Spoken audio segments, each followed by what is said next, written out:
저번 영상에 기독교란 무엇인가에 대해 설명하면서 이슬람과 유대교에 대해서 알아보았습니다. 지금부터는 기독교에 대해서 알아보겠습니다. 기독교를 알기 위해서는 신학의 구조를 먼저 알아야 합니다. 신학이라고 하니 어렵다고 느끼실지 모르지만 나름 체계적으로 하나님에 대해서 학문적으로 펼쳐놓은 것이 신학이기에 여러분도 충분히 이해하실 수 있습니다. 부담 가지지 마시고 그냥 편하게 들으시다 보면 조금씩 알아가게 되실 것입니다. 신학은 집을 비유로 설명이 가능합니다. 우리가 집을 지을 때에 기초를 놓고 기초석을 놓은 다음 기둥을 세우고 벽을 쌓고 그 위에 지붕을 덮습니다. 집을 짓는 과정에서 가장 중요한 것이 바로 기초입니다. 아무리 보기에 좋은 집도 기초가 잘못되면 결국 무너지게 되어 있기 때문입니다. 신학의 구조에서 기초가 바로 삼위일체론입니다. 그리고 두 번째 기초석이 기독론입니다. 기초에 대한 부분은 시편, 이사야, 마태복음, 로마서, 베드로 전서에서 말씀하고 있습니다. 세 번째는 기둥으로 인간론, 죄론, 구원론, 교회론, 선교론, 종말론입니다. 기독론 위에 이 6가지의 기둥이 올라서야만 합니다. 그리고 네 번째로 벽과 지붕인 예배론, 교회 성장학, 크리스천 지도자론, 기독교 음악 등등 여러 가지가 세워지고 덮이게 되어 있습니다. 이 중에서 세 번째와 네 번째가 중요하지 않다고 말할 수는 없지만 그렇다고 해서 본질인 삼위일체와 기독론이 빠지거나 흐려진 상태에서 강조가 되면 결국 예수님을 이용해서 자신의 유익을 구하는 것이 됩니다. 그만큼 삼위 하나님과 예수님에 대한 기독론이 하나님을 알아가는데 가장 중요하다고 할 수 있습니다. 기독교 이단들의 특징을 보면 예수님의 신성과 인성, 그리고 부활과 승천, 심판과 관련해서 여러 가지를 이용해 교리를 만든다는 것입니다. 삼위일체는 가장 중요한 것으로 이것이 잘못되면 아무리 아름다운 건물도 무너지듯이 기독교는 무너지게 됩니다. 삼위일체는 한 하나님 안에 세 분의 위가 계시는 것을 말합니다. 우리의 이성으로는 한계가 있기에 성령님의 조명이 꼭 필요합니다. 먼저 삼위일체라는 말은 성서에 나오지 않습니다. 그리고 이 개념이 정리가 되지 않아서 초대 교회에서는 많은 혼란이 있었습니다. 그래서 주후 381년에 콘스탄틴 공의회에서 5대 교구의 감독들이 모여서 아리아니즘과 몬타니즘을 배격하고 삼위일체 사상을 확립합니다. 또 성서 저자들의 글을 살펴볼 때 소수 그룹에 속하는 신실했던 제자들은 모두 삼위 하나님을 인정했고 그것을 토대로 신앙생활을 했습니다. 또한 구약 전체에서도 삼위일체 개념을 따르는 것을 알 수 있습니다. 히브리어로 엘로힘의 엘로는 하나님을 뜻하고 아이엠은 복수전미사로 엘로힘의 정확한 뜻은 하나님들입니다. 그런데 특이하게도 주어는 복수인데 동사는 단수동사를 사용합니다. 이러한 문장 형식도 삼위일체 하나님의 실체를 보여준다고 봅니다. 기독교의 하나님은 한 하나님으로 성부 하나님, 성자 하나님, 그리고 성령 하나님으로 구분이 됩니다. 한 하나님 안에 세 분의 위가 계시는 것입니다. 이분들은 서로 내주하시는데 성부 하나님 안에 성자 하나님, 성령 하나님이 내주하시고 성자 하나님 안에 성부 하나님과 성령 하나님이 내주하십니다.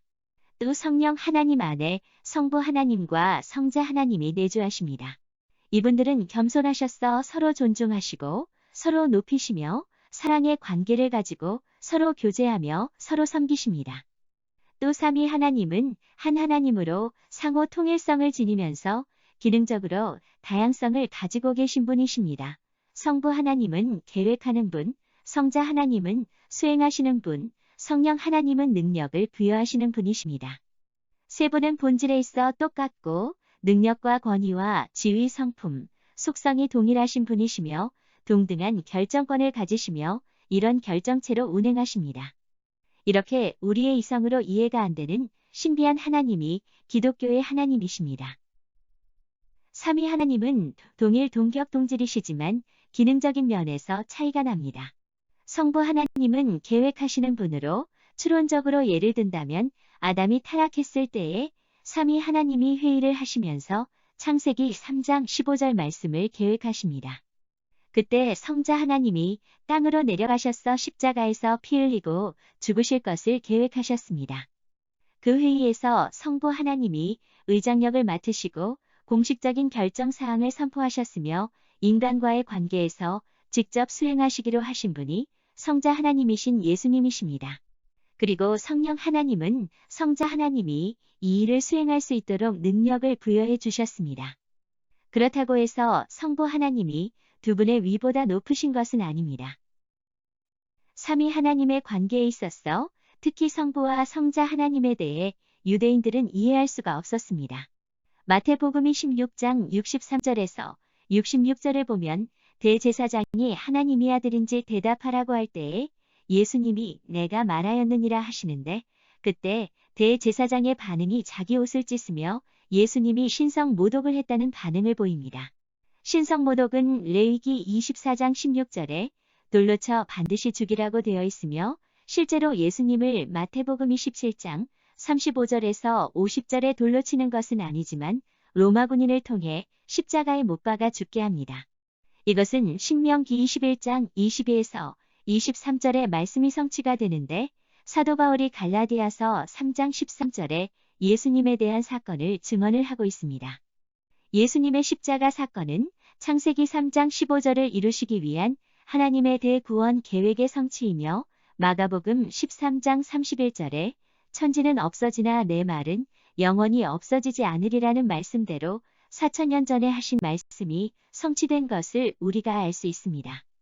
참고로 옷을 찢는 정통은 크리아라고 해서 슬픔을 나타내는 것입니다. 성서에서는 사람이 죽었을 때 표현하는데 사울이 죽었을 때도 야곱이 요셉의 피 묻은 옷을 보고 옷을 찢었습니다.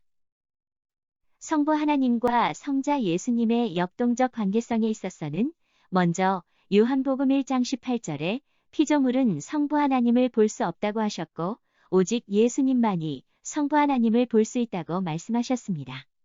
예수님은 성부 하나님의 영광의 광채로 성부 하나님의 본체의 형상이십니다. 그렇기에 나를 본 자는 아버지를 본 것이라고 하셨습니다.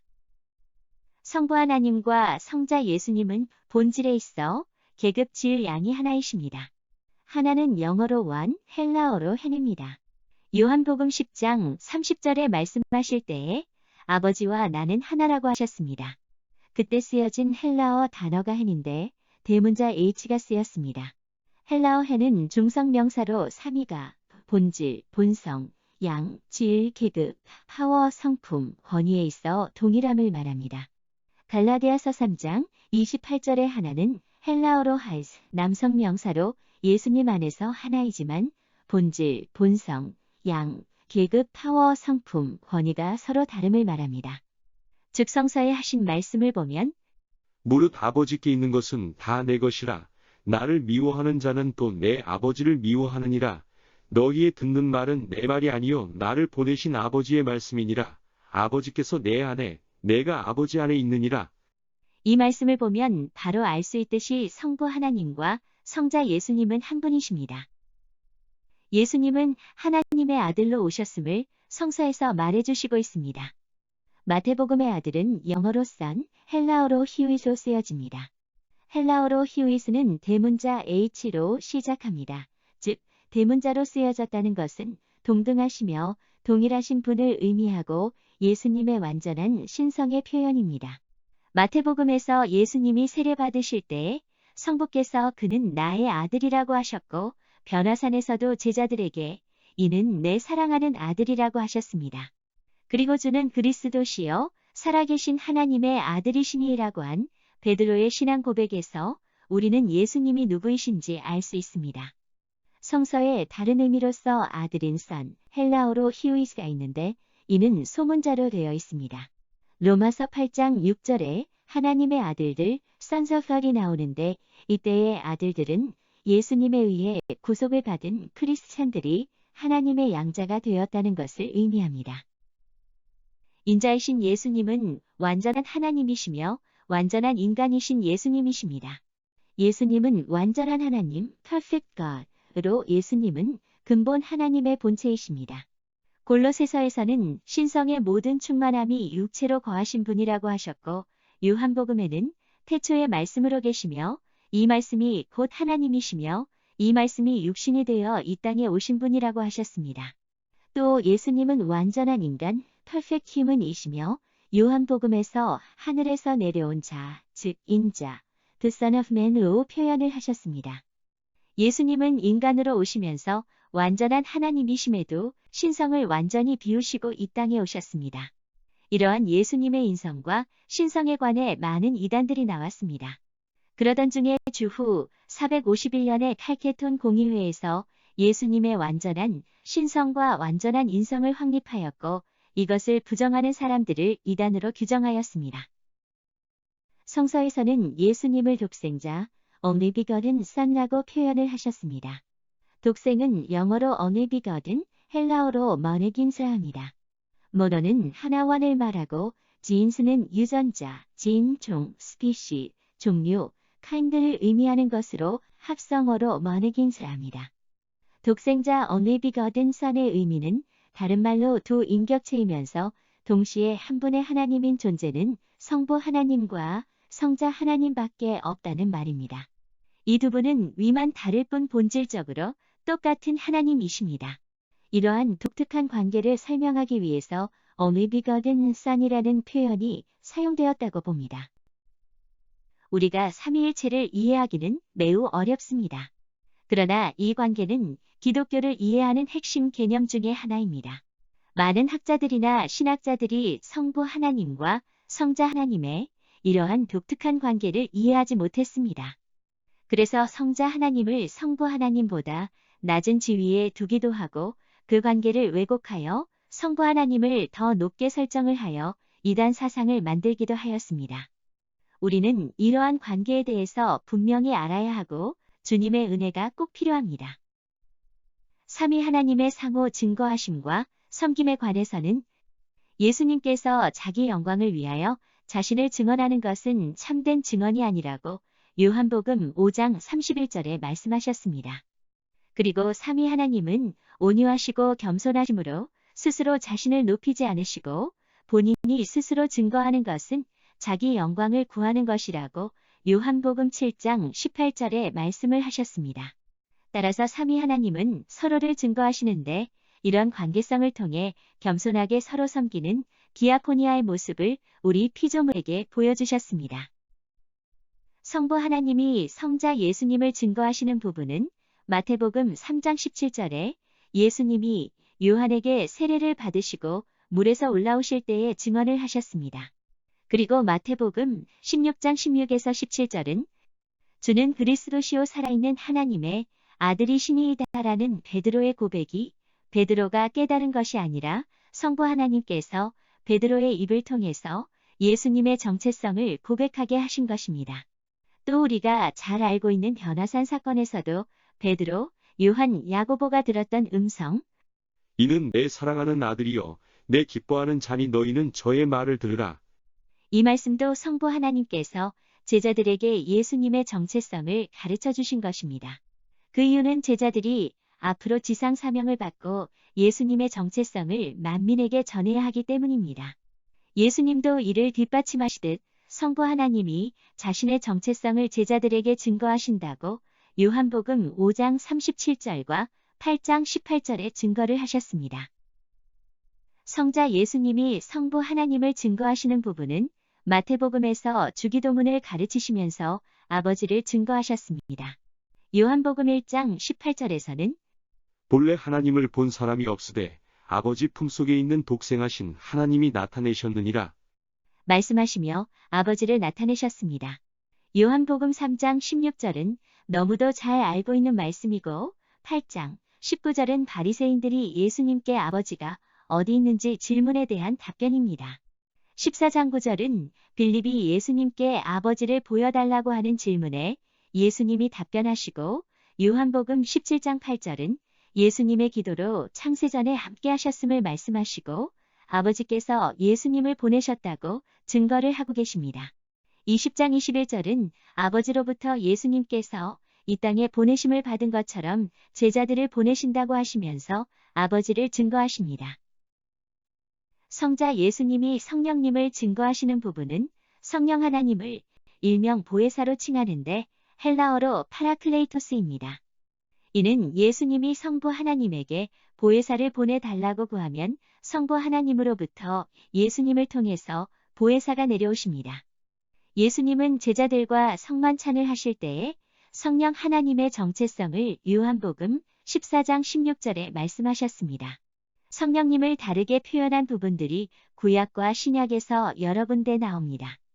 성령님을 진리의 영, 아버지의 영, 그리스도의 영이라 하셨고 구약에서는 여호와의 영, 주의 영으로 표현하셨습니다. 즉 구약에서도 성령님이 사역을 하셨음을 우리는 알 수 있습니다. 성령 하나님이 성자 예수님을 증거하시는 부분은 진리의 성령님이 오실 때에 그분이 증거를 하신다고 요한복음에서 말씀하셨습니다. 그리고 오직 성령이 너희에게 임하시면 너희가 권능을 받고 예루살렘과 온 유대와 사마리아와 땅 끝까지 이르러 내 증인이 되리라 하시니라. 바로 성령 하나님이 제자들을 통해서 예수님을 증거하신다는 것입니다.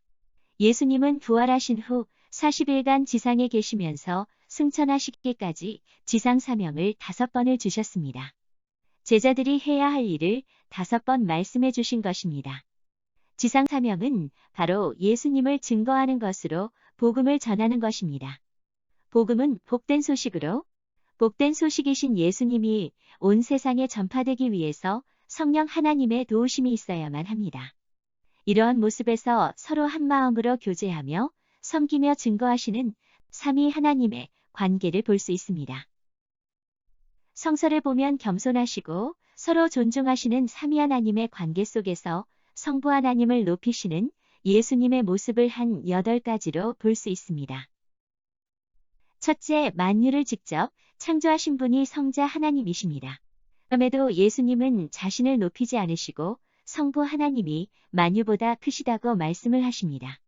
예수님 본인도 성부 하나님과 같이 높은 분이심에도 자신을 낮추시고 성부 하나님을 높이십니다.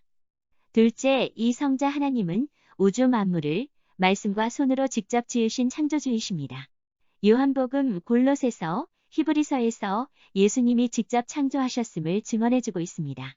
그러나 예수님은 입으로 자랑하지 않으시고 오히려 성부 하나님의 계획과 명령에 따라 창조 사역을 했다고 겸손하게 말씀하셨는데 이것은 자신을 나타내지 않고 성부 하나님을 높이시는 성자 하나님의 아름다운 모습입니다. 셋째, 창세기 3장 15절에 성자 하나님이 여자의 후손으로 인간의 육신을 입고 내려오시기로 결정을 하셨습니다. 그리고 그 말씀을 주전 700년경에 이사야 선지자에게 말씀을 하셨고 마태복음 1장에서 성취를 하셨습니다.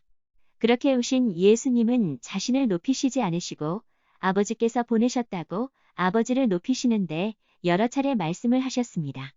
넷째, 성부 하나님은 창세전에 하나님의 자녀들을 택하시고 예정하셨습니다. 그 자녀들을 예수님에게 이끄시는데 아버지께서 이끌지 않으시면 아무도 예수님에게 갈 수 없다고 말씀하셨습니다. 또 예수님은 이렇게 온 자들에게 성부 하나님을 증거하십니다. 다섯째, 예수님이 성육신하신 목적은 피조물들에게 성부 하나님의 이름과 사랑을 나타내고 구원을 얻게 하기 위함이었습니다.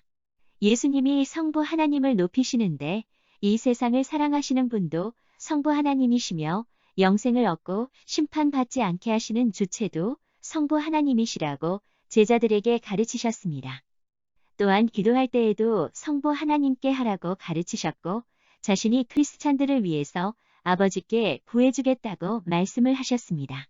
여섯째, 예수님은 모든 일을 자기의 뜻대로 하시지 않으시고 보내신 아버지의 뜻대로 아버지 안에서 아버지의 명령에 따라 아버지가 아들에게 보여주시는 모든 일을 행하셨습니다.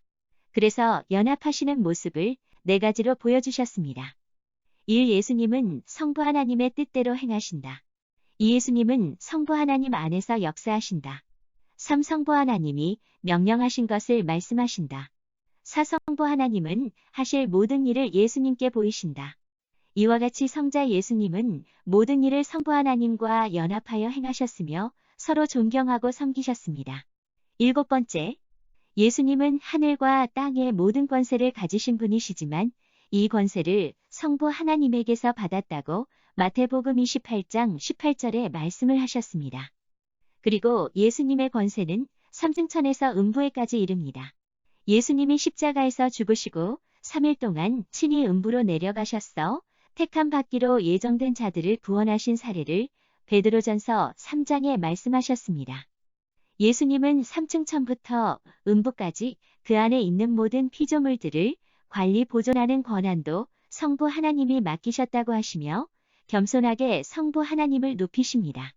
8번째, 요한복음 5장 27절에 예수님은 세상 종말에 모든 인류를 심판하실 것인데 이 심판하는 권세를 성부 하나님께서 주셨다고 고백하셨습니다. 예수님께서 요한에게 심판대에 백보자에 앉으시어 심판하시는 장면을 미리 보여주셨는데 거기에는 책들이 펴져 있고 다른 책이 펴져 있는데 생명책이라고 하였습니다. 그리고 죽은 자들이 자기 행위를 따라 기록된 대로 심판을 받는다고 말씀하셨습니다. 여기에서 알 수 있듯이 예수님은 심판의 주체이십니다. 그럼에도 성부 하나님께서 주셨다고 겸손히 자신을 낮추셨습니다. 위 8가지를 보면 모든 면에서 동등하시지만 스스로 성부 하나님을 높이시는 예수님의 겸손과 온유하심을 볼 수 있습니다. 인간으로 오신 성자 예수님은 질투심, 미움, 탐욕, 깎아내림, 거짓말, 속임수, 배반, 도적질, 이간, 불리행위, 경쟁심 같은 악한 성품은 없습니다. 오로지 삼위 하나님은 상호 겸손과 섬김과 온유하심을 우리에게 보여주시고 기능은 다르지만 서로 하나 되심으로 우리에게 기독교의 정신을 가르쳐 주셨습니다.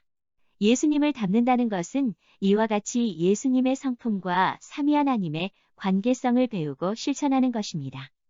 크리스찬이 서로 질투하고 미워하고 용서 못하고 깎아내리고 욕심이 많고 거짓말하고 속이고 분내고 배반, 도적질, 이간질, 경쟁 이런 것을 하는 것은 기독교의 정신이 아닙니다. 기독교인이지만 사탄의 성품을 가진 이런 자들은 마태복음에서 말씀하시는 이 세상에서 소금과 빛이 될 수 없고 궁극적으로 예수님의 제자가 될 수 없습니다. 예수님이 십자가 사건을 앞에 두시고 제자들이 우리처럼 하나 되게 해달라고 성부 하나님께 기도하셨습니다. 삼위 하나님은 그 자체로 온전하신 분이십니다. 그럼에도 서로 내주하시고 섬기시며 교제하시고 겸손하시며 서로 증거하시고 존경하시는 분이십니다.